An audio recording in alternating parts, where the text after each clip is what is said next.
private health insurance is what's bankrupting America. It was happening before the Affordable Care Act. The solution, as everyone knows, in my view, who studied this, is Medicare for all. Do you believe that if you don't get any solution on these extensions of Obamacare, do you believe that the Democrats should shut down government again at the end of January? I've never been for a shutdown in terms of just getting our way. I am trying to negotiate. One of the issues that we've tried with Michael Lawler, with Kevin Colley, to Republicans, is to say, let's just do the extensions for a year or 2 years. Yeah, but wait, let's be clear. You voted to keep the government shut down. Because they did not come even with a compromise. We can get a compromise, even though I'm for national health insurance and Medicare for all, even though I would want to have the Affordable Care Act subsidies be permanent. If we come up with a compromise that at least keeps people with health insurance this coming year in 2026, I'm open to voting for it. Would you support a government shutdown if that doesn't happen?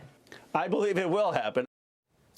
That's California Congressman Ro Khanna with me yesterday, saying he believes a deal will be made on health care to avoid another government shutdown in January. He would not say that he does not want a government shutdown. A bipartisan group of nearly 24 senators working on a deal to extend Obamacare subsidies set to expire at the end of the month. They're weighing a 2-year extension of these tax credits, coupled with a new income eligibility cap and fraud prevention language. The group, led by Senators Susan Collins and Bernie Moreno, aimed to announce a framework before the end of the week. Joining me now is Georgia Congressman Buddy Carter. Congressman, good to see you. Thanks so much for being here this morning. And I know the Senate wraps up for the year on Thursday.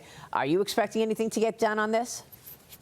Well, I certainly am going to be in support of the health care bill that is before us now. And certainly the negotiations are continuing on. But I think that the bill that the leadership in the House has put forward is a good start. It's not the end all, but it is a good start. Let's face it.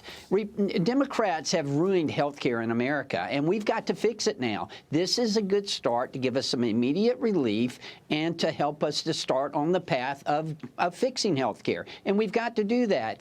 Let's face it. We're talking about subsidies here, and any time the federal government has to subsidize a program, it tells you it's not working. And Obamacare, the Unaffordable Care Act, it's not working. We've got to fix it, and this is a start to doing that. Yeah, but I mean, look, it's obviously the Democrats want to extend this for 3 years, and they want what they want, or they will do a government shutdown, which is what we just saw, the longest in history. Are you expecting that to happen in January if nothing gets done?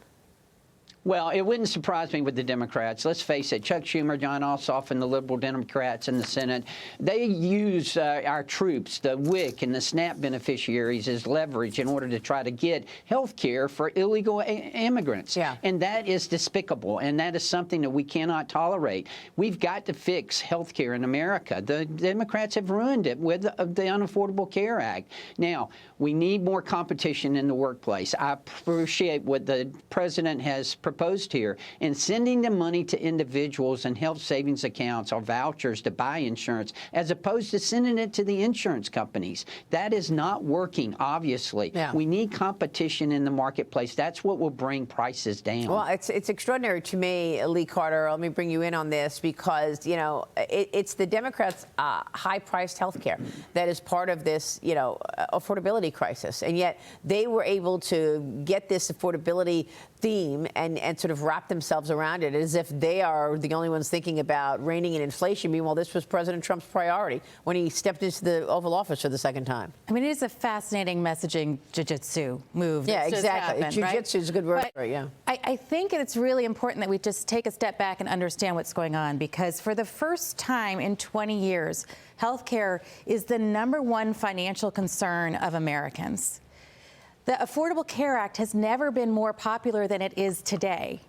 And so there is... How is it more popular? How has it never been more popular when it's so expensive? When you look at polling, it is fascinating. More than 60% of Americans say that it's a positive thing, and they don't know what the Republican alternative is. And so they're very concerned. When you ask who is going to be better for the economy or better for health care, Democrats win in polling, and Republicans are losing on this messaging. So my question really is, Congressman, how do you talk to Americans right now who are saying the Republicans don't have a plan, the Democrats' plan is better, and they're the ones that are going to get it under control? How do you explain what your plan is that's better than what's in place today? You explain it by explaining that it's not working. When the government has to subsidize a program, that means it's not working. Right now, the insurance companies are the only ones who are winning in this debate. And in Obamacare, the Unaffordable Care Act is ripe with waste, fraud, and abuse. The GAO, they entered fake applicants in there. 100% of them were accepted. 90% of them were still on the next year. And it's just ripe with waste, fraud, and abuse. We see where 58,000 dead people were getting subsidies, and then 7,000 of them before they even went on the plan. Yeah, it's a great point. It is just so ripe. Congressman, that's why I keep saying, I mean, you know, the Democrats' high-priced health care. It's amazing to me that you can't communicate this as Republicans and that they can win on this messaging issue of affordability.